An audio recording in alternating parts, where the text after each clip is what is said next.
Hello everyone, last class में हमने पढ़ा था कि किस तरीके से ग्रेडियंट को निकालते हैं और इस वीडियो में हम देखेंगे किस तरीके से डाइवर्जेंस और कर्ल को निकालते हैं। थोड़ा सा रिमाइंड कर लेते हैं कि ग्रेडियंट को निकालने का तरीका क्या होता है कि जो हमारा ये डेल ऑपरेटर होता है इसके साथ में हमारा सीधे सीधे मल्टीप्लाई हो जाता है, हमारा डॉट सिंपल प्रोडक्ट हो जाता है हमारा किसके साथ में, जो भी हमारा स्केलर फंक्शन होता है उसके साथ में जब भी हमारा ये हो जाता है तो हमारा ग्रेडियंट निकलता है। मतलब सिंपल इसको मल्टीप्लाई करना है। एक हमने एग्जाम्पल भी देखा था इसके बारे में पिछली क्लास में। इस वीडियो में हम देखने वाले हैं कि किस तरीके से हम डाइवर्जेंस को निकालते हैं और किस तरीके से हम कर्ल को भी कैलकुलेट करते हैं। जो अगली वीडियो होगी उसमें हम देखेंगे, कुछ न्यूमेरिकल सॉल्व करेंगे और देखेंगे किस तरीके से हम डाइवर्जेंस, ग्रेडियंट और कर्ल के न्यूमेरिकल्स को सॉल्व कर सकते हैं और किस तरीके से इनके ऊपर क्वेश्चंस एग्जाम में पूछे जाते हैं। तो सबसे पहले वीडियो स्टार्ट करने से पहले छोटे से कुछ रूल हैं जो आपको पता होने चाहिए और पता होंगे आपको। छोटी क्लास के रूल है, 11th 12th क्लास में हम लोगों ने पढ़े भी थे ये, कि आई डॉट आई का जो हमारा डॉट प्रोडक्ट होता है, आई और आई का डॉट प्रोडक्ट होता है वो हमारा 1 होता है, जे डॉट जे का 1 होता है, के डॉट के का 1 होता है। मतलब जो सिमिलर वाले होते हैं, जो सेम वाले होते हैं, उनका जो डॉट प्रोडक्ट होता है हमारा 1 होता है। और जो डिफरेंट वाले होते हैं जैसे I dot J, J dot के डॉट आई, इनका जो डॉट प्रोडक्ट होता है वो हमारा 0 होता है। ठीक है, ये सब हमने पढ़ रखा है। अब हम देखते हैं कि डाइवर्जेंस किसी का भी हम कैसे कैलकुलेट करते हैं। तो देखो, ग्रेडियंट में क्या होता है कि हमारे पास में जो फंक्शन होता है वो स्केलर होता है हमारा, और डेल ऑपरेटर भी हमारा ये वेक्टर होता है। तो ओवरऑल जो इनका जो प्रोडक्ट करने के बाद में जो हमारे को ऑब्टेन होता है वो हमारे को एक वेक्टर क्वांटिटी ऑब्टेन होती है। लेकिन जब हम बात करते हैं डाइवर्जेंस की, तो डाइवर्जेंस में हमारे पास में जो हमारे पास में जो फंक्शन होता है वो वेक्टर होता है, और डेल ऑपरेटर तो वैसे भी वेक्टर प्रॉपर्टीज इसके पास होती हैं। लेकिन इनका जो डॉट प्रोडक्ट आता है, जब इनका डॉट प्रोडक्ट आता है वो आपका स्केलर होता है, और इसको कैलकुलेट करने को हम डाइवर्जेंस कहते हैं। मेरी बात ध्यान से सुनिए और मैं दोबारा से एक बार रिपीट कर देता हूँ कि क्या होता है जब हम बात करते हैं ग्रेडियंट की। ग्रेडियंट में हमारे पास में डॉट प्रोडक्ट करते हैं, हम सिंपल मल्टीप्लाई करते हैं हम किसी भी स्केलर फंक्शन के साथ में। वो फंक्शन के साथ में जब हम उसको मल्टीप्लाई कर देते हैं तो हमारे को ग्रेडियंट मिलता है। स्केलर फंक्शन के साथ में डेल ऑपरेटर की मल्टीप्लाई कर देते हैं। जब हम डेल ऑपरेटर का डॉट प्रोडक्ट करते हैं वेक्टर फंक्शन के साथ में तो हमको डाइवर्जेंस मिलता है। और जब हम डेल ऑपरेटर का क्रॉस प्रोडक्ट कर देते हैं फंक्शन के साथ में, वेक्टर फंक्शन के साथ में, तो हमारे को कर्ल मिलता है। ठीक है, देखिए, डाइवर्जेंस ऑफ ए, हमें ये कैलकुलेट करना है divergence of A if A is A X Y Z. X Y Z क्या है, इसके पोजीशंस हैं, कोऑर्डिनेट्स हैं। कोई भी वेक्टर है, वेक्टर ए है तो उसके कुछ ना कुछ पॉइंट होंगे और वो पॉइंट आपके एक्स वाई जेड कोऑर्डिनेट पे होंगे, तो ये वही रिप्रेजेंट कर रहा है। A vector field the dot product of the vector operator del and A is scalar. जो बात मैंने आपको बताई वही बात बोल रहे हैं यहाँ पे। मतलब डेल ऑपरेटर का और जो आपका वेक्टर प्रोडक्ट है, वेक्टर फंक्शन है ए, जब हम उसका डॉट प्रोडक्ट निकालते हैं तो आपको डाइवर्जेंस मिलता है। डाइवर्जेंस आपका स्केलर होता है। ठीक है, चलिए अब डेल क्या होता है। जो डेल का हमने पिछली क्लास में भी देखा था कि डेल को किस तरीके से रिप्रेजेंट करते हैं, iota del by del X plus J del by del Y plus K del by del Z. ये तो हो गया आपका डेल ऑपरेटर। डॉट प्रोडक्ट के साथ में हमारे पास में क्या लगा हुआ है यहाँ पे, ए क्या है आपका वेक्टर। तो वेक्टर को रिप्रेजेंट करने के लिए क्या हो जाएगा आपका, आई ए एक्स प्लस जे ए वाई प्लस के ए जेड। ठीक है, अब सिंपल इसकी मल्टीप्लाई करें। किस तरीके से मल्टीप्लाई होगी, देखो, इस iota I D del Y del X की मल्टीप्लाई होगी आई ए एक्स के साथ में। अब होगा क्या, जब आई डॉट आई बनेगा, और हमें पता आई डॉट आई क्या होता है 1, तो यहाँ पे हमारा ये जो ये है हमारा आई, ये हमारा गायब हो जाएगा। और जब हमारा आई का जे के साथ में होगा मल्टीप्लाई, तो आई और जे हमारा बनेगा क्या, 0। इसी तरीके से हमारा आई और के भी 0 बनेगा, इसी तरीके से जे और आई भी 0 बनेगा, इसी तरीके से के और जे भी 0 बनेगा। तो मतलब जब हम इसको मल्टीप्लाई करेंगे तो हम इसको किस तरीके से लिख सकते हैं, इसको लिखने का तरीका होगा इस तरीके से। देखो, ये बन जाएगा आपका del by del x of A x plus del by del Y of A Y plus del by del Z of A Z.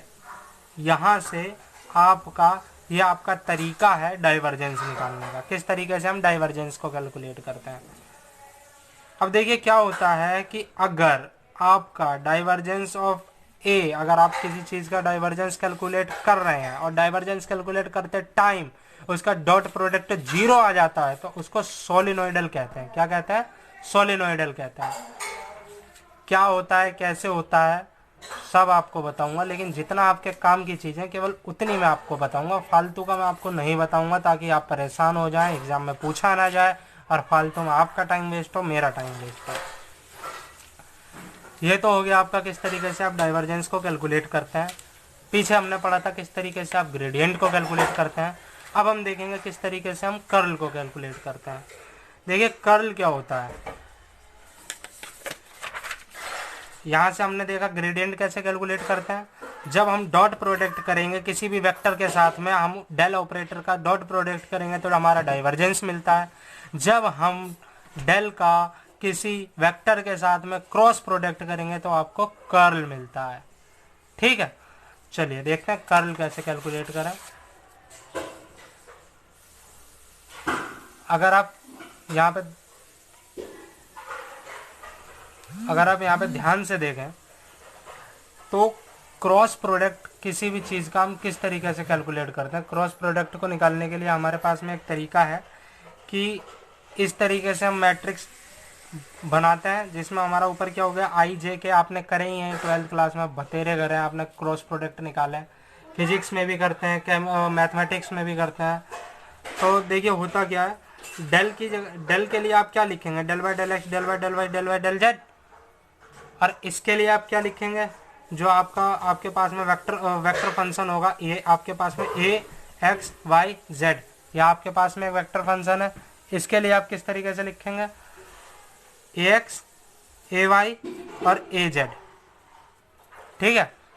अब क्रॉस प्रोडक्ट कैसे करते हैं, क्रॉस प्रोडक्ट तो आपको पता ही होना चाहिए किस तरीके से करते हैं, इसमें तो कोई मुश्किल बात है नहीं। जैसे मान लो कि मुझे आयोटा का करना है, तो आयोटा में ये मेरा ये और ये मेरा क्या हो जाएगा, कट जाएगा, और इसकी इससे मल्टीप्लाई होगी del Y into A Z minus del Y Z of A y.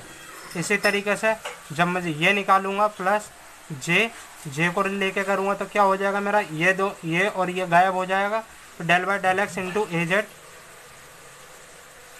Minus del Y del z into a x. अगला क्या रहेगा मेरा, जब मैं करूँगा के साथ में तो क्या रहेगा, ये और ये मेरा हट जाएगा, तो del Y del x into a y minus del Y of A x, ये हो जाएगा। चलिए इसके ऊपर कुछ एग्जाम्पल देखते हैं, उसके बाद में आपको बहुत अच्छे तरीके से समझ में आएगा।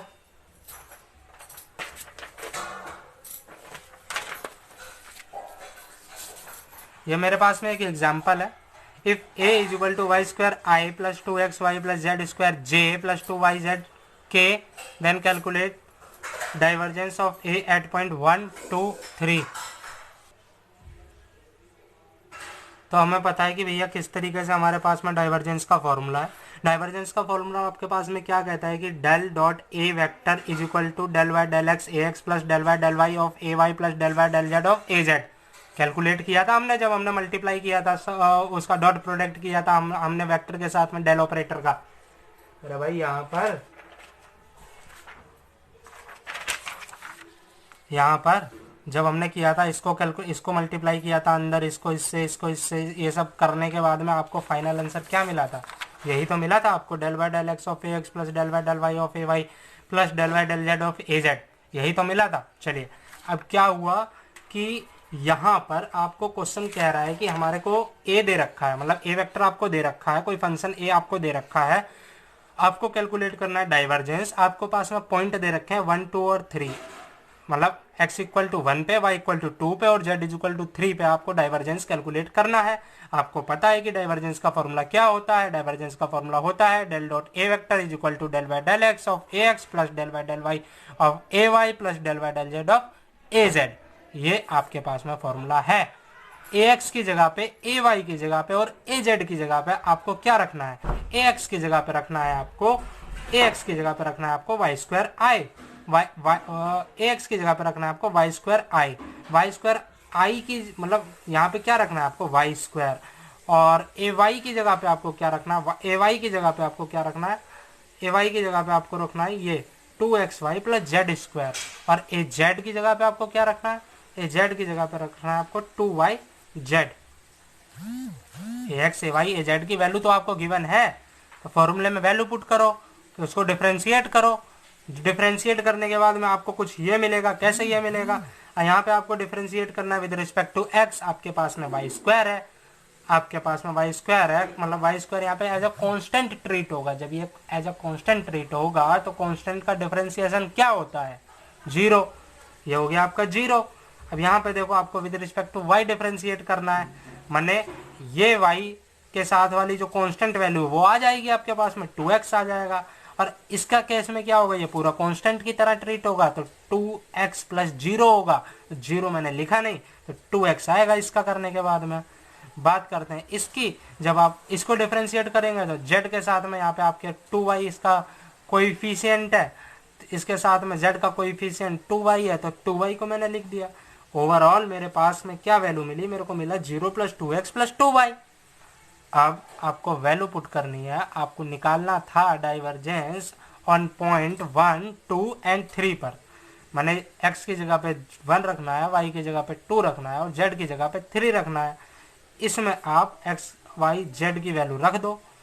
चलो रखते हैं, डाइवर्जेंस ऑफ ए कैलकुलेट कर रहे हैं हम, 2x प्लस 2y, 2 इंटू में x की जगह पे 1 रखोगे और प्लस 2 इंटू में y की जगह पे 2 रखोगे, 2 1 जा 2, 2 1 जा 2 और 2 2 जा 4, 4 2 6, आ गया आपका आंसर 6। इस ये तरीका था, एक क्वेश्चन था सिंपल सा कि हम डाइवर्जेंस को कैसे कैलकुलेट करेंगे। अगली वीडियो में हम डाइवर्जेंस, कर्ल और ग्रेडियंट तीनों के क्वेश्चंस की प्रैक्टिस करेंगे। तो मिलते हैं नेक्स्ट वीडियो में। Thank you.